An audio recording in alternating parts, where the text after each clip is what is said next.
राधे राधे अथा YouTube channel पर आपका स्वागत है। आज हम श्रीमद् भगवत गीता के 8वें अध्याय की कथा को सुनेंगे। इसके पहले हमने श्रीमद् भगवत गीता के 8वें अध्याय को पढ़ने सुनने का क्या लाभ है, ये 8वें अध्याय के महात्म्य के अंतर्गत सुन लिया था। और यदि आपने नहीं सुना हो तो लिंक आपको नीचे डिस्क्रिप्शन बॉक्स में मिल जाएगी, आप वहाँ से सुन सकते हैं। ओम श्री परमात्मने नमः। 8वां अध्याय।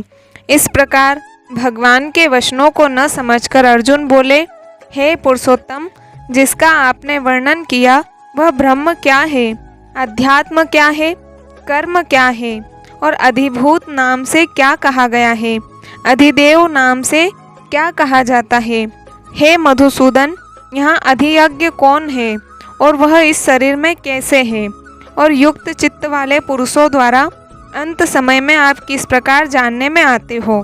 इस प्रकार अर्जुन के प्रश्न करने पर श्री कृष्ण भगवान बोले, हे अर्जुन, परम अक्षर अर्थात जिसका कभी नाश नहीं हो, ऐसा सच्चिदानंद घन परमात्मा तो ब्रह्म है और अपना स्वरूप अर्थात जीवात्मा अध्यात्म नाम से कहा जाता है, तथा भूतों के भाव को उत्पन्न करने वाला शास्त्र विहित यज्ञ, दान और होम आदि के निमित्त जो द्रव्यादिकों का त्याग है वह कर्म नाम से कहा गया है। उत्पत्ति विनाश धर्म वाले सब पदार्थ अधिभूत है और हिरण्यमय पुरुष अधिदेव है। यहाँ पर हिरण्यमय पुरुष का अर्थ बताया जाता है, जिसको शास्त्रों में सूत्रात्मा, हिरण्यगर्भ, प्रजापति, ब्रह्मा इत्यादि नामों से कहा है। और हे देहधारियों में श्रेष्ठ अर्जुन, इस शरीर में मैं वासुदेव ही विष्णु रूप से अधियज्ञ हूँ, और जो पुरुष अंतकाल में मेरे को ही स्मरण करता हुआ शरीर को त्याग कर जाता है वह मेरे साक्षात स्वरूप को प्राप्त होता है। इसमें कुछ भी संशय नहीं है, कारण कि हे कुंती पुत्र अर्जुन, यह मनुष्य अंतकाल में जिस जिस भी भाव को स्मरण करता हुआ शरीर को त्यागता है उसको ही प्राप्त होता है, परंतु सदा उस ही भाव को चिंतन करता हुआ, क्योंकि सदा जिस भाव का चिंतन करता है अंतकाल में भी प्रायः उसी का स्मरण होता है। इसलिए हे अर्जुन, तू सब समय में निरंतर मेरा स्मरण कर और युद्ध भी कर। इस प्रकार मेरे में अर्पण किए हुए मन बुद्धि से युक्त हुआ निसंदेह मेरे को ही प्राप्त होगा। हे पार्थ, यह नियम है कि परमेश्वर के ध्यान के अभ्यास रूप योग से युक्त अन्य तरफ न जाने वाले चित्त से निरंतर चिंतन करता हुआ पुरुष परम प्रकाश रूप दिव्य पुरुष को अर्थात परमेश्वर को ही प्राप्त होता है। इससे जो पुरुष सर्वज्ञ अनादि सबके नियंता, यहाँ नियंता का अर्थ बताया जाता है अंतर्यामी रूप से सब प्राणियों के शुभ और अशुभ कर्म के अनुसार शासन करने वाला, तो इससे जो पुरुष सर्वज्ञ अनादि सबके नियंता, सूक्ष्म से भी अति सूक्ष्म सबके धारण पोषण करने वाले अचिंत्य स्वरूप सूर्य के सदर्श नित्य चेतन प्रकाश रूप अविद्या से अति परे शुद्ध सच्चिदानंद घन परमात्मा को स्मरण करता है, वह भक्ति युक्त पुरुष अंतकाल में भी योग बल से भ्रकुटी के मध्य में प्राण को अच्छी प्रकार स्थापन करके फिर निश्चल मन से स्मरण करता हुआ उस दिव्य स्वरूप परम पुरुष परमात्मा को ही प्राप्त होता है। हे अर्जुन, वेद के जानने वाले विद्वान जिस सच्चिदानंद घन रूप परम पद को ओमकार नाम से कहते हैं और आसक्ति रहित यत्नशील महात्मा जन जिसमें प्रवेश करते हैं तथा जिस परम पद को चाहने वाले ब्रह्मचर्य का आचरण करते हैं, उस परम पद को तेरे लिए संक्षेप से कहूँगा। हे अर्जुन, सब इंद्रियों के द्वारों को रोककर अर्थात इंद्रियों को विषयों से हटाकर तथा मन को हृदय में स्थिर करके और अपने प्राण को मस्तक में स्थापन करके योग धारणा में स्थित हुआ जो पुरुष ओम ऐसे इस एक अक्षर रूप ब्रह्म को उच्चारण करता हुआ और उसके अर्थ स्वरूप मेरे को चिंतन करता हुआ शरीर को त्याग कर जाता है, वह पुरुष परम गति को प्राप्त होता है।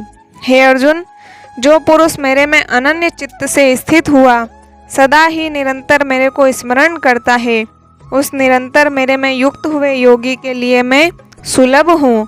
अर्थात सहज ही प्राप्त हो जाता हूँ। वे परम सिद्धि को प्राप्त हुए महात्मा जन मेरे को प्राप्त होकर दुख के स्थान रूप क्षणभंगुर पुनर्जन्म को नहीं प्राप्त होते हैं, क्योंकि हे अर्जुन, ब्रह्मलोक से लेकर सब लोग पुनरावर्ती स्वभाव वाले अर्थात जिनको प्राप्त होकर पीछा संसार में आना पड़े ऐसे हैं। परंतु हे कुंती पुत्र, मेरे को प्राप्त होकर उसका पुनर्जन्म नहीं होता है, क्योंकि मैं कालातीत हूँ और यह सब ब्रह्मादिकों के लोक काल करके अवधि वाले होने से अनित्य हैं। हे अर्जुन, ब्रह्मा का जो एक दिन है उसको 1000 चौकड़ी युग तक अवधि वाला और रात्रि को भी 1000 चौकड़ी युग तक अवधि वाली जो पुरुष तत्व से जानते हैं, अर्थात काल करके अवधि वाला होने से ब्रह्मलोक को भी अनित्य जानते हैं, वे योगी जन काल के तत्व को जानने वाले हैं। इसलिए वे यह भी जानते हैं कि संपूर्ण दृश्यमात्र भूतगण ब्रह्मा के दिन के प्रवेश काल में अव्यक्त से अर्थात ब्रह्मा के सूक्ष्म शरीर से उत्पन्न होते हैं और ब्रह्मा की रात्रि के प्रवेश काल में उस अव्यक्त नामक ब्रह्मा के सूक्ष्म शरीर में ही लय होते हैं। वह ही यह भूत समुदाय उत्पन्न होकर प्रकृति के वश में हुआ रात्रि के प्रवेश काल में लय होता है और दिन के प्रवेश काल में फिर उत्पन्न होता है। हे अर्जुन, इस प्रकार ब्रह्मा के 100 वर्ष पूर्ण होने से अपने लोक सहित ब्रह्मा भी शांत हो जाता है, परंतु उस अव्यक्त से भी अति परे दूसरा अर्थात विलक्षण जो सनातन अव्यक्त भाव है, वह सच्चिदानंद घन पूर्ण ब्रह्म परमात्मा सब भूतों के नष्ट होने पर भी नहीं नष्ट होता है। जो वह अव्यक्त अक्षर ऐसे कहा गया है, उस ही अक्षर नामक अव्यक्त भाव को परम गति कहते हैं तथा जिस सनातन अव्यक्त भाव को प्राप्त होकर मनुष्य पीछे नहीं आते हैं, वह मेरा परम धाम है। और हे पार्थ, जिस परमात्मा के अंतर्गत सर्वभूत हैं और जिस सच्चिदानंद घन परमात्मा से यह सब जगत परिपूर्ण है, वह सनातन अव्यक्त परम पुरुष अनन्य भक्ति से प्राप्त होने योग्य है। और हे अर्जुन, जिस काल में, यहाँ जिस काल में शब्द का अर्थ बताया जा रहा है, यहाँ काल शब्द से मार्ग समझना चाहिए, क्योंकि आगे के श्लोकों में भगवान ने इसका नाम श्रुति गति ऐसा कहा है।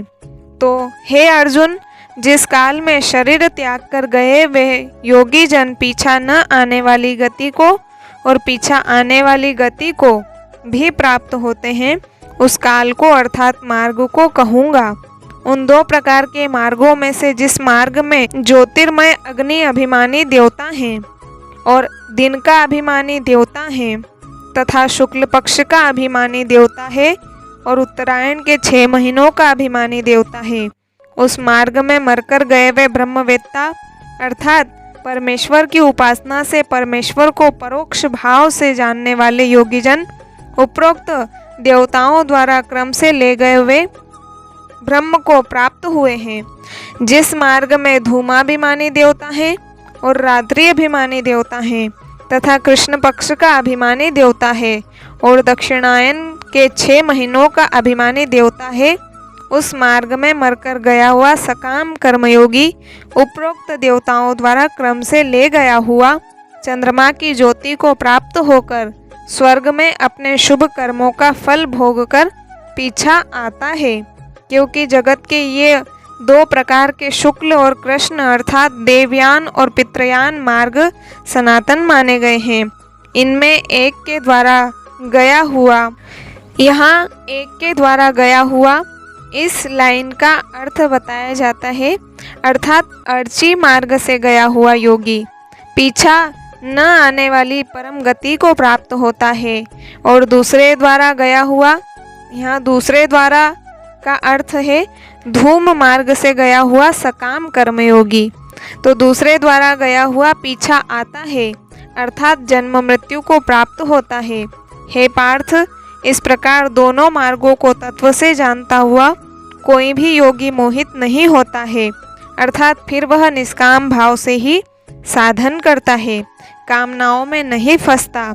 इस कारण हे अर्जुन, तू सब काल में समत्व बुद्धि रूप योग से युक्त हो, अर्थात निरंतर मेरी प्राप्ति के लिए साधन करने वाला हो।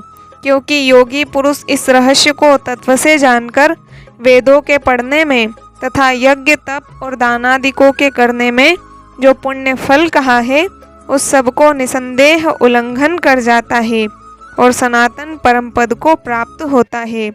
इति श्रीमद् भगवद गीता रूपी उपनिषद एवं ब्रह्म विद्या तथा योग शास्त्र विषयक श्री कृष्ण और अर्जुन के संवाद में अक्षर ब्रह्म योग नामक 8वां अध्याय।